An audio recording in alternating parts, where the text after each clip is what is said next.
Ready? This is a good setup. Yeah, it's not bad. Good job, Mike. Thank you. That's more facilities than maybe we got. Gold star.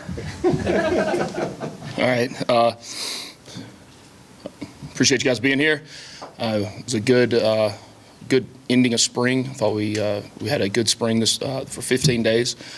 As I've talked about every week, the progression of the team, we looked at being able to come out and take each week as a singular week and improve that week, and then look back on it and see what we did well, what we've got to continue to improve on. And I think over the course of the entire spring, we made improvements as a football team. But really, to make any improvements as a team, and I say it all the time, that football is the ultimate team game. But players need to understand that they have to improve individually first. They have to show individual improvement. Coaches have to show the individual improvement to them so that they know that they're progressing. That has to happen before a position can improve, a side of the ball can improve, and then collectively as a football team we improve. So I think they took that challenge, and for 15 days of practice, the days in between where it was meetings, walkthroughs, whatnot, they took those challenges and they did that. Now that being said, we have a long way to go before we kick off in August in Dublin, Ireland. But I think we're on the right track. I think we have a chance to be a good football team this year. That's not saying we are right now. But that's why this is spring, and that's why we have spring practice. So it was good to get out there today. Really appreciate the fans that came out. That was outstanding. I thought the administration and the marketing department and did a really good job of creating a good environment to come to a football game, a spring football game in. We came out of the game injury-free, which is good. We had, as everyone knows, Jackson, the first scrimmage, tore his ACL. But other than that, we've had a very productive scrimmage and stayed very healthy. The guys that have had nicks and bumps and bruises and things that happen in football, credit to the athletic training staff for getting those guys back and able to participate and be out there today. I thought the guys had fun out there. I thought it was a fun environment. But they had fun, but also went out and worked. They knew they had to work. They knew this was one more opportunity to improve as a football team. And they went out and they had a very competitive scrimmage. So everyone played, which that's always a bonus to make sure we have everyone on the football team play in the spring scrimmage. People can see them, they can enjoy it. Just the enjoyment of being out in Bobby Dodd and being on the field is a really is an experience that whether it's a scrimmage or whether it's a game play, and some of those guys that work so hard for us, they're going to remember that for the rest of their lives that might not have a chance to get into a game at some point. Captains for the game, we took 4 walk-ons and that had outstanding springs for us. And then I think you saw another couple of those guys show up today doing some really good things on the field. So thought our progress showed. It was good to see the young quarterbacks all get in there and be able to get some things done, operating. And really after the first series, we started mixing and matching and putting different guys in different spots. And it was hard at sometimes to tell what was Swarm and what was Reckham from the original rosters based on getting guys in there that we needed to see play. So, all in all, I thought it was a good spring. I'm pleased with our progression right now. But that being said, I understand we have a long way to go to be a football team that we want to be this fall. So with that, we'll open with any questions. Kelly. How fun is it to see a guy like Chris Elko that is so selfless come out and have a day like that? It was, if I had to guess the first question of any player on the team, I would have guaranteed everybody it was going to be about Chris Elko. So, man, what an outstanding day he had. But people have been at practice every day and seen practice. It's not surprising. He's a guy that's come in going into his second year now and has really progressed as a football player. He was an outstanding high school football player, and we're really lucky to have him here. But just to see him go out there and have a day like that and have, that doesn't always happen where that many balls go your way and just based on coverage or whatnot. Now on the flip side, the guys that are guarding him, we've got to be able to keep coverage tight. And the way I look at it, it doesn't matter if the first team or the third team's out there. Everyone's coached the same standard. The same expectation is expected out of everyone that's out there. So we got some, whenever something good happens on one side, it means you got to clean up something on the other. So, but I was happy for Chris. Coach, not only Elko, but Bailey Stockton and Zion Taylor also have big games at the wide receiver position. Just talk about the loaded wide receiver room that you guys have with veterans all the way down to your younger guys. Yeah, gosh. Looking at it right now, Abdul had 5 for 47. Bailey had 3 for 93. Zion, 3 for 71 and a touchdown. May or may not have been a little OPI on 1 or 2 of those out there. I don't know what the officials were looking at out there. So, other side, Malik, Elko, 4 for 136. Holy cow. Godey, Ryland had 3 for 25. Leo, you can see Leo back out there for sure. Yeah, and just the tight ends, the wide receivers. It's really good to have those guys. It's good to have the talent, but it's good the way that it's stacked by class too. As far as upperclassmen, middle time guys, and then those guys that are new to the team. So that means we should have a bright future there. I think Trent's done an outstanding job of coaching those guys up this spring, really on the finer points of playing that position, and I think it showed today. Coach, year 2 for you, second spring game. Of course, you have a quarterback battle last year. How much different is it this year coming into this spring game and what you've learned from this team? Well, every team's different. Every team's new in January. I don't believe in continuation of any type of success or really failure. I mean, it's up to that team to establish its identity, and really that starts in the locker room. It's up to that the leaders on that team to emerge as leaders and build that team into what it's going to be for the season. So, really, there's no difference than last year. Same preparation, same attention to detail that we have to have as coaches and as a staff. So really, there's no different in year 1 and year 2 when it comes to the organization and the operation of a spring football game. Coach, Chris Elko aside, can you tell us maybe some of the other players that kind of stood out to you in terms of their improvement and kind of the steps they took during the course of spring? Yeah, gosh, I mean, I don't have a roster in front of me, so I wouldn't be doing I don't want to do a disservice to anyone that did. But we had some young guys that just got here in January, some high school. Really should be going to prom tonight, most of them. But now some of them might actually be leaving here right now to go to prom. I don't know that, but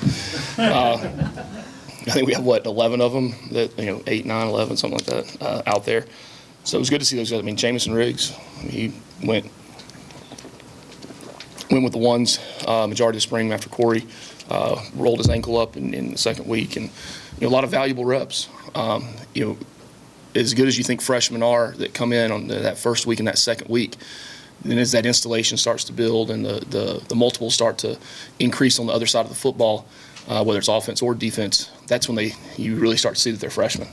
So to have a spring game to let those guys go out and play freely with not a lot of calls on either side of the football, a pretty generic, simple game plan on both sides. It was good to see all those young guys. Kerry got out. Kerry has had a really good spring. I actually thought the defense did a nice job of bottling up the run for the majority of the time out there today. Then trying to think who else. I mean, I saw Tate Seymour going into his second year. Saw him flash on a couple of things. And it's not even it's not all freshmen. I mean, Warren Burrell.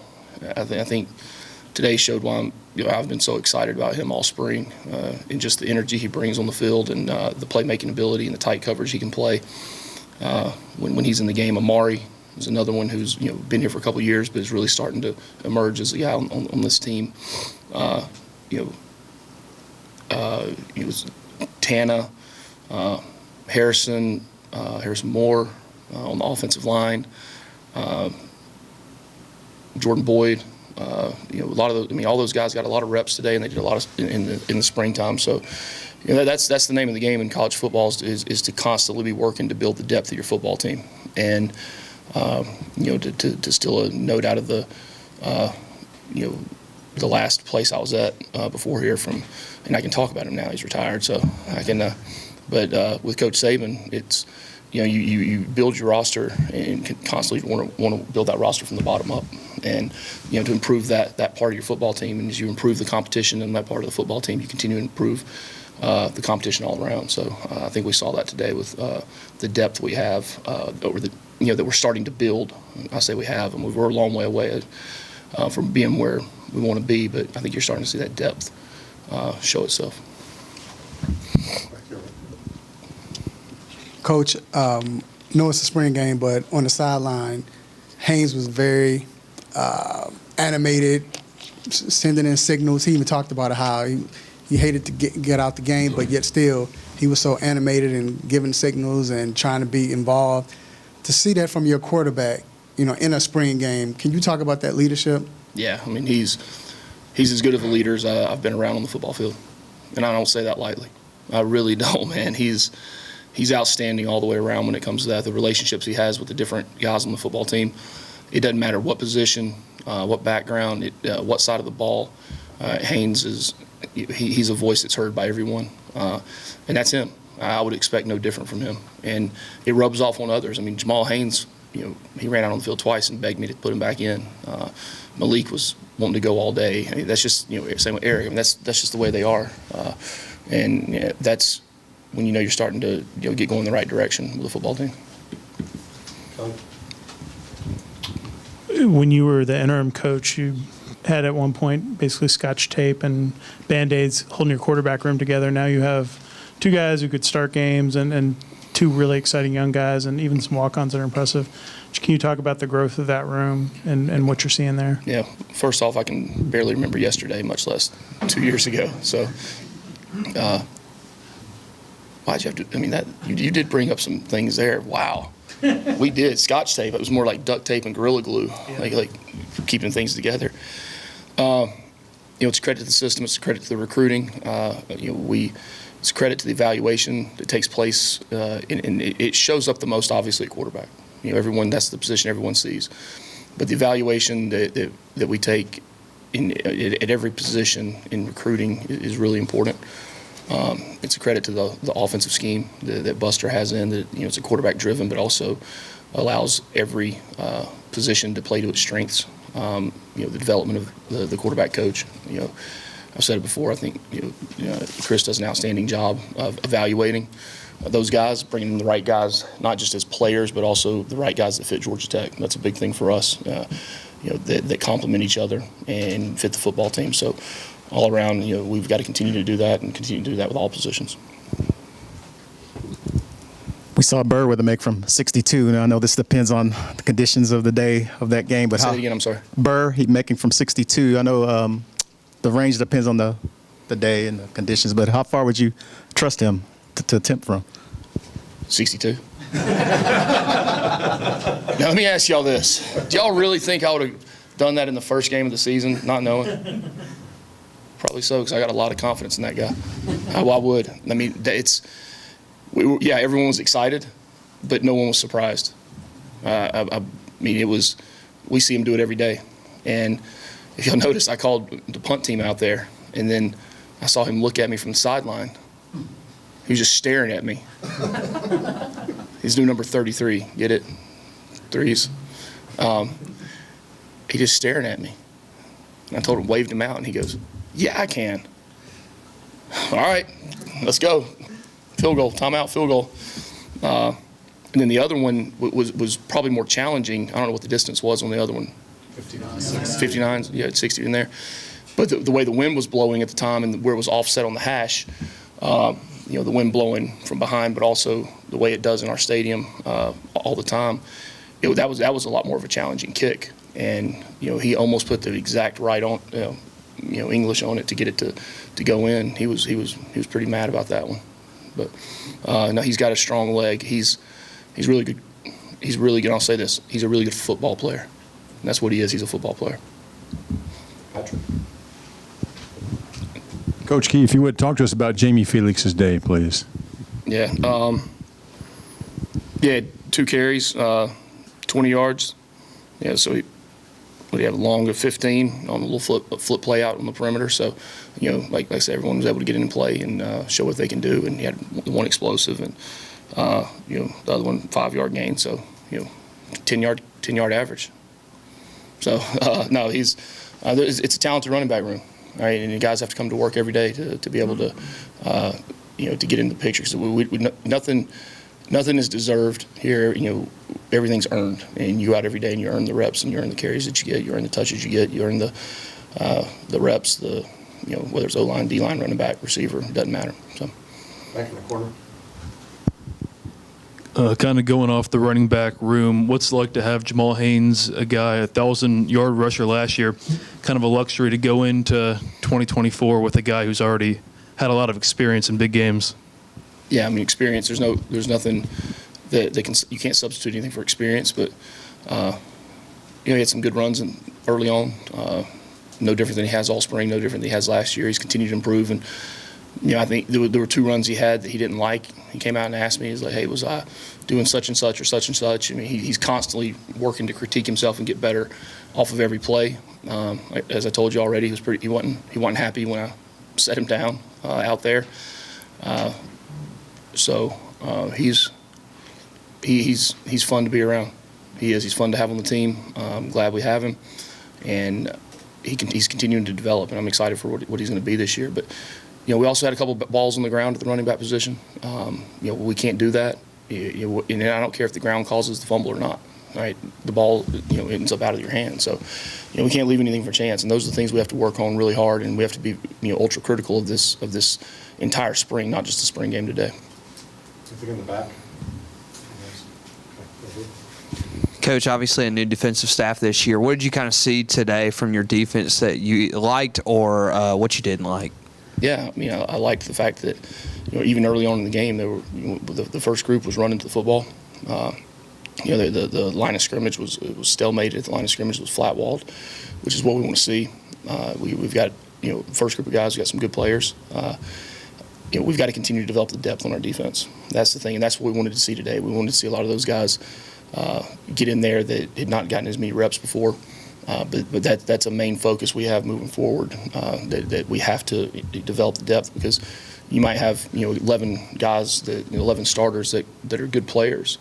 But on defense, you've got to have 25, 30 guys that can go in there. I mean, you want to play 5 or 6 defensive tackles. You want to play 4 or 5 defensive ends. You want to play 3 to 4 linebackers. And then the value those guys bring on special teams. So that's a major emphasis we have moving forward of being able to increase that depth on that defensive side of the football. Okay. Anything else? Chad? What's your challenge to these guys for the next couple months before they come back this summer? I mean, there's too many to even list, but to walk in and challenge a team and make a big deal about it and a big celebration and have a team meeting and stand in front of them and say, "I'm going to put a challenge." Every day is a challenge, right? And we truly want to live every day as a day that we work to get better. Live that day a day in its own. Not look forward, not look back. Be where your feet are and work to get better. And that was what we did this spring. That's the way we want to work every single day. Monday, when I walk in there, the biggest challenge is going to be to make sure that we have finals coming up. All right, they get their bodies rested up, but most importantly, that we go out and we're better than we were the semester before academically. We're in a strong place right now, and we've got to continue to work and make sure we finish strong academically, and then they'll come back and be ready to start up in the summer program. Cool. You didn't have 2 of your primary offensive linemen for most of the spring with Corey getting hurt, and then Keelan obviously recovering from his foot thing. Just how, I guess, satisfying is it for you to see how the line is played without 2 starters and developing that depth for the future, and finally having maybe a full rotation of guys you can play in a game comfortably? Yeah, I mean, in a perfect world, you're going to play 5 guys, and that's why you have success is when you do have some continuity in that group. But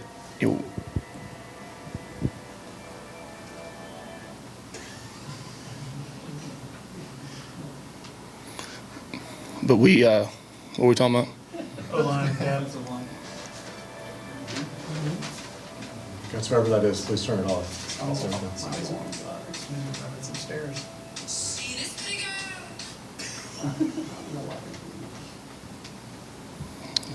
All right, so I was pleased with the line. Now I'm not. We've got a ways to go now. I mean, we're being very generous on some of those sacks or those pass rushes that could have been sacks out there. I mean, there were several where I think they got some heat on the quarterback. The nature of our offense, we get the ball out quick. But there were there were times that pocket was collapsing, pretty strongly. We've got to continue to get bigger and stronger in the weight room. We've got to continue to work on our fundamentals and technique. And like I said, the expectation is the same with the third group as is the first group. But we've got to be able to get to a point where you'd love to have 10 guys that you're confident to go in and play. And I think we're increasing that depth. They're very young. There's only so many reps between now and the time they're going to end up getting in the game for the first time. Just because you're talented doesn't mean you're ready to play. And we have a lot of time between now and the first game, but it ain't gonna seem like a lot of time at all. And every rep, every day, every opportunity they get to get better, we have to do that in the weight room, on the field. It doesn't matter, but it's good to be able to have a scrimmage like this and not have to play a tight end at offensive line. Yes. Last one right here. Coach, you talked very highly, obviously, of your freshman quarterbacks out of spring practice. How would you just rate the performance today? Graham Knowles, obviously Aaron Follow. What do you kind of assess for their performance? They were, Philo. Philo was 6'9" for 120 and 2 touchdowns. Graham was 6 for Graham Haynes was 11. Zach Pye. Hey, look, first off, we all talk about Haynes, and rightfully so. And we're talking about these young guys. But let's make sure we talk about Zach Pyron and what he did out there today. He did an absolutely outstanding job of leading that group. And when he was running with the first group, he did a really good job. And he finished 8 of 14 for 162 yards and 2 touchdowns. I mean, so we can talk about all the young guys. And look, they deserve it. They did a good job today.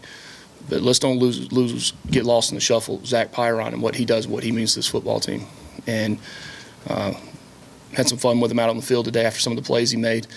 That one trip down to the red area, you could tell we were trying to get the ball to Leo. And it was like he threw the one ball off the back shoulder, and Leo just stared. Like it was a death stare, just staring right at Zach. And Zach was like, "I'm coming back to you. I'm coming back to you." And we got him one down there. So, but those young guys, I think it was good just to see him out there leading the team, at that position, getting the calls, being able to execute the play. It was good to see. But like all freshmen, it's ups and downs, ups and downs. What the public sees in one day is not necessarily what happens all the time. So I'm not saying they've been bad at all, but they're freshman quarterbacks, and quarterback's the hardest position to play in all of sports. Right? It's hard from a physical standpoint, from a mental standpoint, from a pressure standpoint, from a mental toughness standpoint. So it was good to see him in a game atmosphere to get out there and make plays. It really was. All right. Thank you, Coach. All right, thanks. Go Jackets.